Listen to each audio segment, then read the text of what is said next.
शेखर ई study में आप सभी का स्वागत है। प्रिय विद्यार्थियों, हमारे इस ऑनलाइन इंस्टीट्यूट के माध्यम से आप सभी को गणित और हिंदी विषय का आधारभूत तरीके से अध्यापन कराया जाता है, जिसमें कहीं अगर थोड़ी बहुत त्रुटि हो जाती है तो उसके लिए हम क्षमा प्रार्थी हैं और इस संबंध में आपके सुझाव आमंत्रित हैं। धन्यवाद।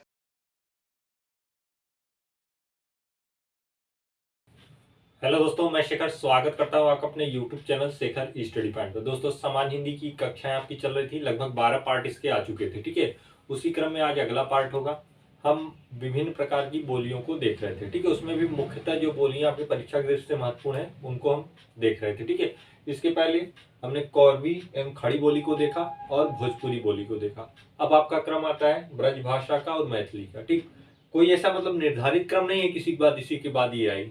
ये मतलब आपको महत्वपूर्ण बोलियों का केवल परिचय कराया जा रहा है, जहां से आपके प्रश्नों के बनने की संभावना है। बाकी मैं हिंदी का विकास कैसे हुआ, किस क्रम में आगे बढ़ता गया, या भाषा से संबंधित जितने तथ्य बन सकते थे उन सभी तथ्यों की चर्चा पीछे के 11वें पार्ट में कर दी है। अगर आपने नहीं देखा तो प्लेलिस्ट में जाइए, वहां पे सभी पार्ट को क्रम करके देखिएगा। ठीक है, अगर एक एक क्रम से देखेंगे तभी समझ में आएगा, कड़ियां जुड़ती जाएंगी तो बेहतर समझ में आएगा।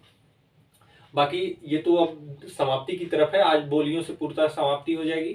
फिर आप हिंदी का जो संविधान में जो स्थान दिया गया है उनके विषय में चर्चा करेंगे। उसके बाद हम अपने व्याकरण की तरफ बढ़ चलेंगे। ठीक है, तो आइए देखते हैं आज की ब्रज भाषा को।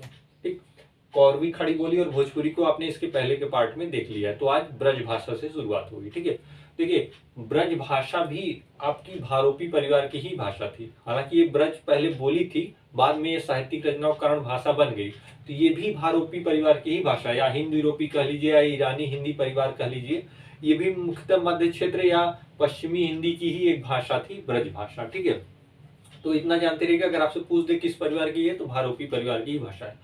आरंभ में देखिए इसका विकास मथुरा के आसपास के क्षेत्रों में था, यही इसका मूल केंद्र माना जाता है। मूलतः इसका विकास वहीं से माना जाता है, मथुरा आसपास के क्षेत्रों में। फिर ये आगरा, अलीगढ़, इस तरीके से धीरे धीरे प्रसारित होती गई। और लगभग अगर आप देखेंगे तो 13वीं शताब्दी से 18वीं शताब्दी के मध्य ये बोली धीरे धीरे क्या हुई, अब ये साहित्यिक रूप में बदलने लगी, मतलब इसमें साहित्य की रचनाएं भी आरंभ होने लगी। तो ये ब्रज जो है बोली से क्या बन गई, भाषा बन गई, और इसे ब्रज भाषा की संज्ञा दी जाने लगी।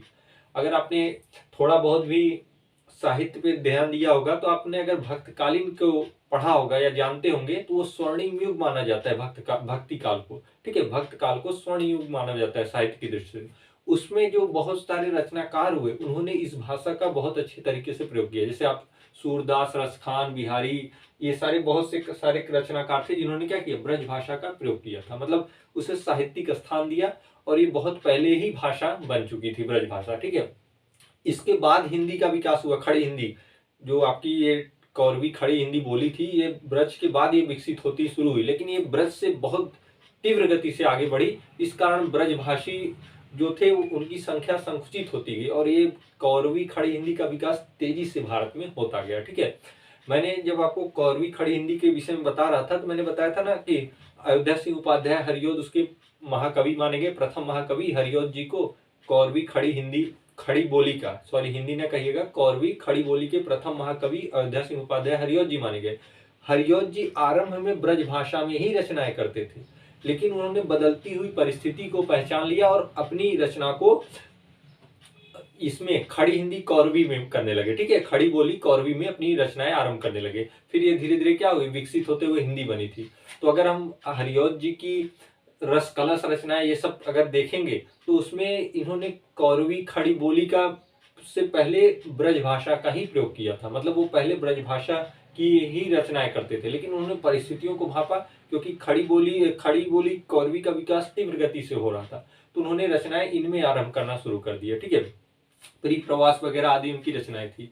तो अगर आपसे पूछा जाए ब्रजभाषा के सेंस में कि ब्रजभाषा किस परिवार की है, तो आप कहेंगे भारोपी परिवार की है। इसका मूल केंद्र कहाँ माना जाता है, मथुरा आसपास के केंद्रों को माना जाता है। या अगर आप और देखेंगे तो देखिए आगरा, यहाँ पे हमने लिख दिया है, मथुरा, आगरा, अलीगढ़, धौलपुर जिलों के आसपास की यह बोली थी। ठीक है, यहीं से विकसित होते होते भाषा बनी।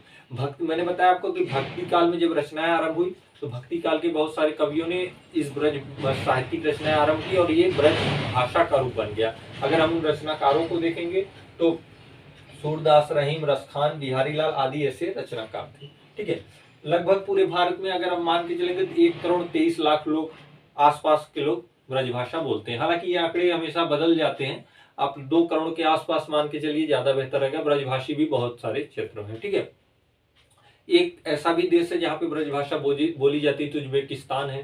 ठीक है, उसको भी मैं लिखवा देता हूँ। फिलहाल जितने ये तथ्य लिखे गए हैं जो आपकी परीक्षा से महत्वपूर्ण होते हैं, उन्हें आप एक एक करके लिख लीजिएगा। भारोपी परिवार की एक भाषा है, ब्रज क्षेत्र की बोली थी, जिसका मूल केंद्र मथुरा और उसके आसपास का क्षेत्र था। ठीक है, 13वीं शताब्दी से 20वीं शताब्दी विक्रम संवत तक भारत में साहित्यिक भाषा रहने के कारण यह अपने आप को भाषा में बदल लिया। मतलब जब साहित्य की रचनाएं आरंभ होने लगी इन कालखंडों के बीच, ये ब्रज बोली से ब्रज भाषा बन गई। ठीक है, भक्ति काल के कवियों द्वारा ब्रज भाषा में रचनाएं की गई, जिसमें सूरदास, रहीम, रसखान, बिहारी लाल आदि सम्मिलित थे।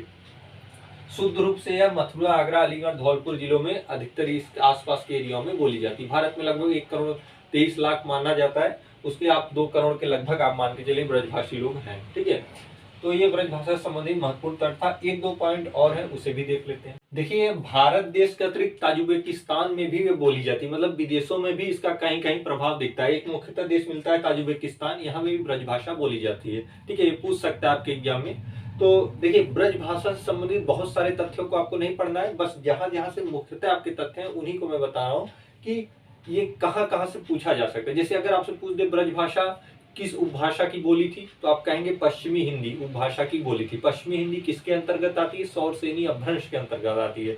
मैंने पढ़ाया था, जब अपभ्रंश को विभाजित मैंने किया था 7 भागों में, तो उसमें पहली उपभाषा मैंने पश्चिमी हिंदी बताया था। पश्चिमी हिंदी के अंतर्गत मैंने बताया था ब्रजभाषा भी बोली है। ठीक है, अगर आपने नहीं याद ना हो आपको तो देख लीजिएगा पीछे के पार्ट। ठीक, तो प्रश्न यहाँ से भी बन सकते हैं कि ब्रजभाषा किस उपभाषा की बोली है, तो पश्चिमी हिंदी की। किस अपभ्रंश की? सौरसेनी अपभ्रंश की। या पूछ दे किस भाषा परिवार की? भारोपी भाषा परिवार की। ठीक है, भारत के अतिरिक्त कहाँ बोली जाती है? ताजिकिस्तान में बोली जाती है। बोलने वालों की संख्या 1,23,00,000 अनुमानतः, आप या 2 करोड़ के आसपास। हालांकि ऐसे आंकड़े पूछे नहीं जाते कि कितने लोग बोलते हैं, ये बस एक अनुमानतः आंकड़ा रहता है, कहीं कहीं जनगणनाओं पर आधारित रहता है।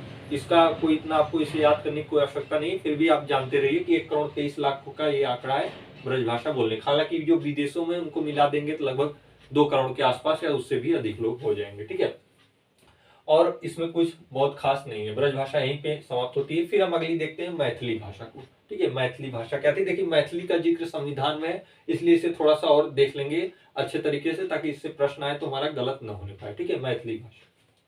देखिए, मैथिली बोली की बात की जाए तो ये भी भारोपी हिंद आर्य परिवार की ही एक सदस्य है। ठीक है, मतलब जिस तरीके से अन्य बोलियों का आपने देखा, उसी तरीके से मैथिली भी क्या है? हिंदी आर्य हिंद परिवार की ही ये भी सदस्य है। ठीक है, यह मात्र एक ऐसी बोली है जो अनुसूची 8 में अपने आप को स्थान पाई है। ठीक है, मतलब जितनी भी बोलियां हैं उसमें मैथिली एक ऐसी बोली है जिसे अनुसूची 8 में स्थान मिला है। ठीक है, इसके अलावा और कोई किसी बोली का उल्लेख नहीं है। मैथिली बोली मुख्यतः आपको बिहार में, झारखंड में या नेपाल के कुछ तराई क्षेत्रों में भी बोलने वालों की संख्या है। ठीक है, मुख्यतः इसे लगभग 1.5 करोड़ के लोग बोलते हैं। इसकी जो लिपियां होती है वो देवनागरी होती है। और मैथिली के अगर विशेषता क्षेत्रों की बात करें तो बिहार में दरभंगा, मुजफ्फरपुर और इस तरीके से बेगूसराय को आप ले सकते हैं। बहुत सारे क्षेत्र मैंने यहाँ पे लिख भी दिया है, मधुबनी, सीतामढ़ी, मुजफ्फरपुर, बेगूसराय, पूर्णिया, इन आदि जिलों में बोली जाती है। ठीक है, तो आप इसमें जो मुख्य पॉइंट है उन्हें आप अपने कॉपी पे लिख सकते हैं, मैं यहाँ पे लिख दिया हूँ। यह हिंदी भाषा क्षेत्र की बोलियों में से 8वीं अनुसूची में सम्मिलित एकमात्र बोली है। ठीक है, यह भारत के बिहार, झारखंड और नेपाल के कुछ तराई भागों में बोली जाती है। अगर भारत में मुख्यतः बात करेंगे तो बिहार में देखिएगा दरभंगा, मधुबनी, सीतामढ़ी, मुजफ्फरपुर, बेगूसराय, पूर्णिया आदि जिलों में बोली जाती है। मुख्यतः आप मैथिली को देखेंगे तो बिहार में अधिकतर इसका क्षेत्र है, हालांकि विस्तार इसका झारखंड तक भी है।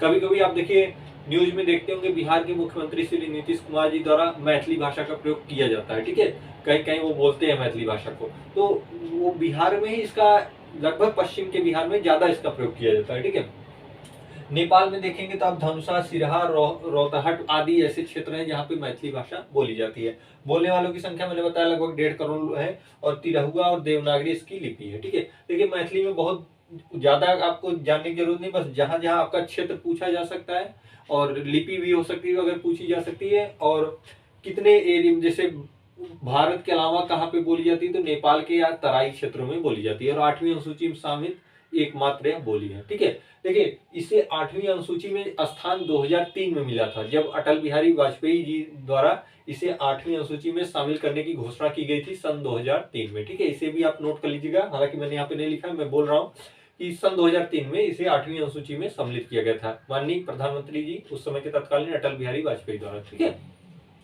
और इसमें कुछ खास नहीं है। ठीक है, जितना मैं था वहां मैंने बता दिया है, आप उन सारी चीजों को नोट कर लीजिएगा। बोली का यही संक्षिप्त परिचय समाप्त होता है। ठीक है, कौरवी, खड़ी बोली, भोजपुरी, ब्रजभाषा, मैथिली, इन 4 बोलियों को आपने देखा।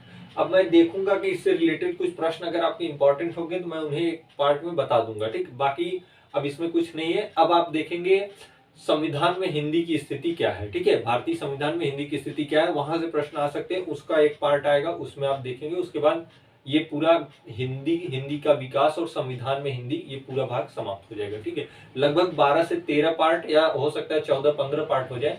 मान के चलिए 15 पार्टों में आपको हिंदी भाषा क्या है, भाषा से हिंदी, हिंदी का विकास, फिर संविधान में हिंदी, उसके अंतर्गत कुछ बोलियों को बताया गया। ठीक है, तो एक विस्तृत तरीके से बताया गया कि आपका प्रश्न कहीं से गलत न हो। उसके बाद मैं इस जितने टॉपिक को मैं पढ़ाया हूँ उससे रिलेटेड कुछ ऐसे प्रश्नों की वो मैं बता दूंगा जो आपकी परीक्षाओं में आ सकते हैं। ठीक है, जिससे आप लैंग्वेज को समझ सके किस तरीके से पूछे जाते हैं। तो आज के पार्ट में इतना ही, बस यही 2 बोली थी, ब्रजभाषा, मैथिली। कल से हम देखेंगे हिंदी का संविधान में क्या स्थिति है।